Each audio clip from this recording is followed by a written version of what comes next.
People who have been pushing for new gun laws to curb gun violence just suffered a big blow, and those people include those over at the White House, including the president, who really pushed for new laws.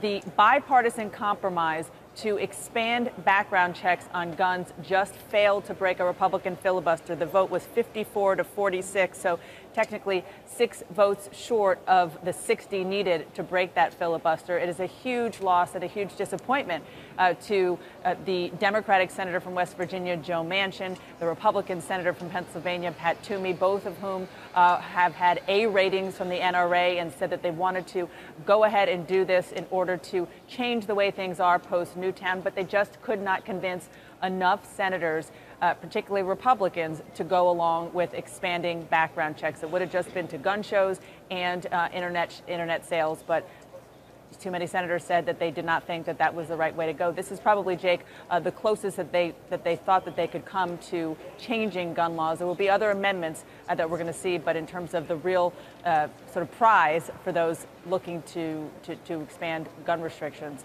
this was it, and it didn't happen.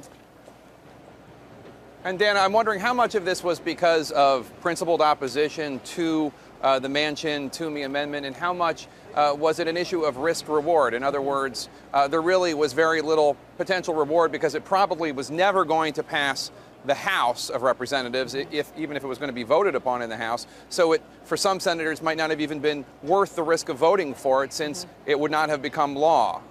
That's a great question. I think it's hard to know at the end of the day how many senators, really decided not to vote for it for that reason, because what tends to happen is as you get close to the magic number of 60, then all of a sudden you can potentially get a whole bunch of other senators because the senators who are voting for it realize that, I might as well get on the side of a winning issue here.